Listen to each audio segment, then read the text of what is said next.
Since 1685 lang to. Yan. Siguro pag binenta ko to kay Boss Tuyo, malaki din ang halaga. Ito po yung dati naming TV. Yung mamahaling TV namin. Yo, what up guys? Nandito ako ngayon sa Kubo. Dito sa Kubo. Bahay Kubo. Yan. So guys, nandito ako ngayon nagpapahinga. Ang sarap kasi ng hangin dito. Samahan nyo ako dito at maglibot-libot tayo dito. What? Or mag-ikot-ikot. Samahan nyo ako guys. Una guys, pupunta tayo dun sa likod namin. Yun na nga, likod na nga sa amin dito. Samahan nyo lang ako magmuni-muni. Guys, so ito po. Actually guys, ito po yung bahay ko. Dito to yan. Ito po yung bahay ko. Yan, dito po ako natutulog. Yan. At saka ito po yung banig ko. Dito ako natutulog. Tinatabi ko lang yan. Tapos yung banig ko. So, actually maganda talaga matulog dito. So nga lang, maraming lamok. Kaya guys, ngayon sisimulan na natin mag-ikot-ikot dito. Magmuni-muni at samahan nyo ako. Let's go! 1, 2, 3. Yo, what's up guys? Nandito na tayo ngayon sa likod namin. At syempre guys, ang gagawin natin ngayon is iikot tayo dito at ipapakita ko sa inyo yung mga halaman at yung mga magagandang tanawin. Ay, mga tanawin ba? Basta kung ano lang ipapakita ko sa inyo at samahan nyo. Yo, what's up guys? Nandito nga tayo sa... Dito mayroon akong ipapakita sa inyo yung mga dating gamit, yung mga mamahaling gamit. Ipapakita ko sa inyo. Ito po guys ha. Yan po guys, nakikita nyo naman po. Ito po yung dati naming TV, yung mamahaling TV namin. Noong 1998, yan po yung TV namin. Saka yan po, marami kaming TV noon. Saka ito rin. Nakikita nyo naman guys, napakasulit dyan guys. Napakaganda yung TV namin noon. Mahaba yan.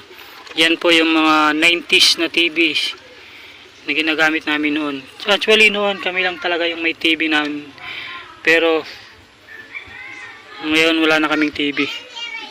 Kami na yung pinakamahirap. So ngayon guys, yun pala yung payong namin. Nakikita yun yung payong namin dati. Yan po ay vintage na. At pwede yan ibenta kay Boss Tuyo. Siguro matagal na to. Since 1685 na to. Oh, madali na nga mapunit to. Matagal na talaga to. Siguro guys, pag ibenta ko to kay Boss Tuyo, malaking halaga to. Siguro aabot po ng 200 million. Yan o. Tingnan naman po guys o. Yan. 200 million. Tatago ko mo lang ito. Tatago ko lang ito. Baka makuha pa ng iba. Yan guys. So guys, meron nga pala akong nakita. Yan. Ito. Nakikita nyo guys. Hindi ko alam kung anong tawag dito, pero napaka-importante nito. Ito ay naiwan po yan ng isang alien sa amin na bumaba dito sa likod namin. Naiwan po yan oh.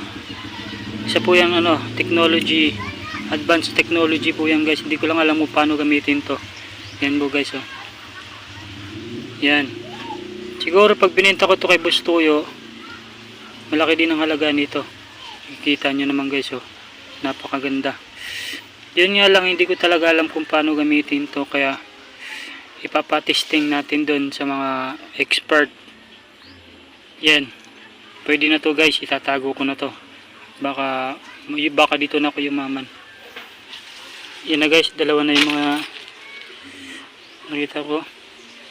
So yun nga guys, nakita naman natin yung meron akong nakitang dalawang mahalagang bagay at sigurado akong worth it yun. At siyempre, baka dito na ako yumaman. Nakita ko yan. At matagal na po yun talaga. Dito kasi sa bakuran namin is bihira lang talaga. Matagal na itong mga lugar na dito. Yan po guys. Dito sa likod namin. So guys, yun na guys. Maghanap pa rin tayo ng mga mahalagang bagay. Baka makakita pa tayo ng mas mahal. Or tinatawag nilang vintage.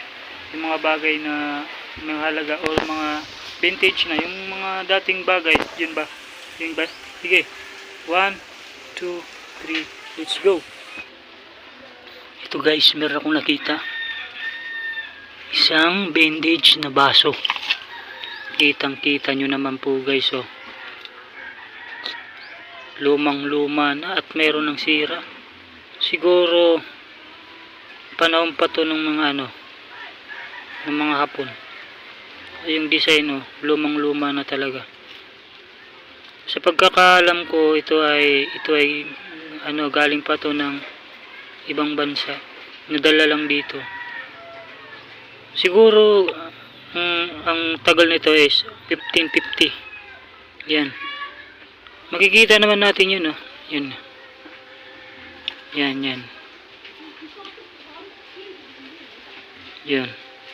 Nakalagay dyan, made in China. Galing China pala to guys. Sigurado akong worth it to. Yan Another na naman. Sa pagkakaalam ko mura lang naman to pero aabot lang ito ng 2 milyon lang. Yan. Para pakita ko to kay Boss Toyo. Baka sakali naman. Yan. Okay guys, another collect na naman tayo ngayon. Panabagong collect na naman tayo ngayon guys.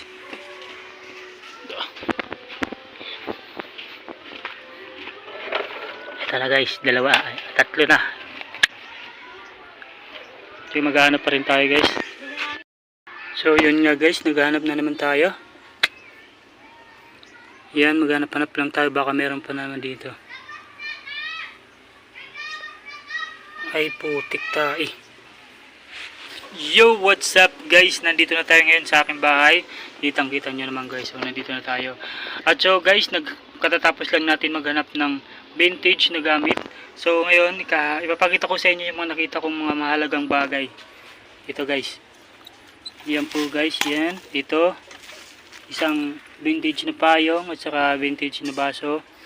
At saka ito ay tinatawag na, siguro ito advanced technology ito, na hindi ko lang alam kung paano gamitin to guys. So guys, yun na guys, siguro itong bagay na to malaga to dahil dati yung lolo ko talaga may kaibigan na alien. Madalas silang nakikita dito sa likod ng bahay namin, dito sa likod, sa bakuran. So siguro naiwan ito, kaya matagal na yun since since 1480. Yan, matagal na talaga. At ito hindi talaga naluluma kasi nga advanced talaga ito yung technology talaga ng mga mga alien. Siguro mabibenta to kay Boss Toyo. So yun nga guys, tatago na natin tong mga bagay na mahalaga dito. At so yun nga guys, since tapos naman tayo, magpapahinga muna ako dito. Ano ba to? Tanggalin natin dito.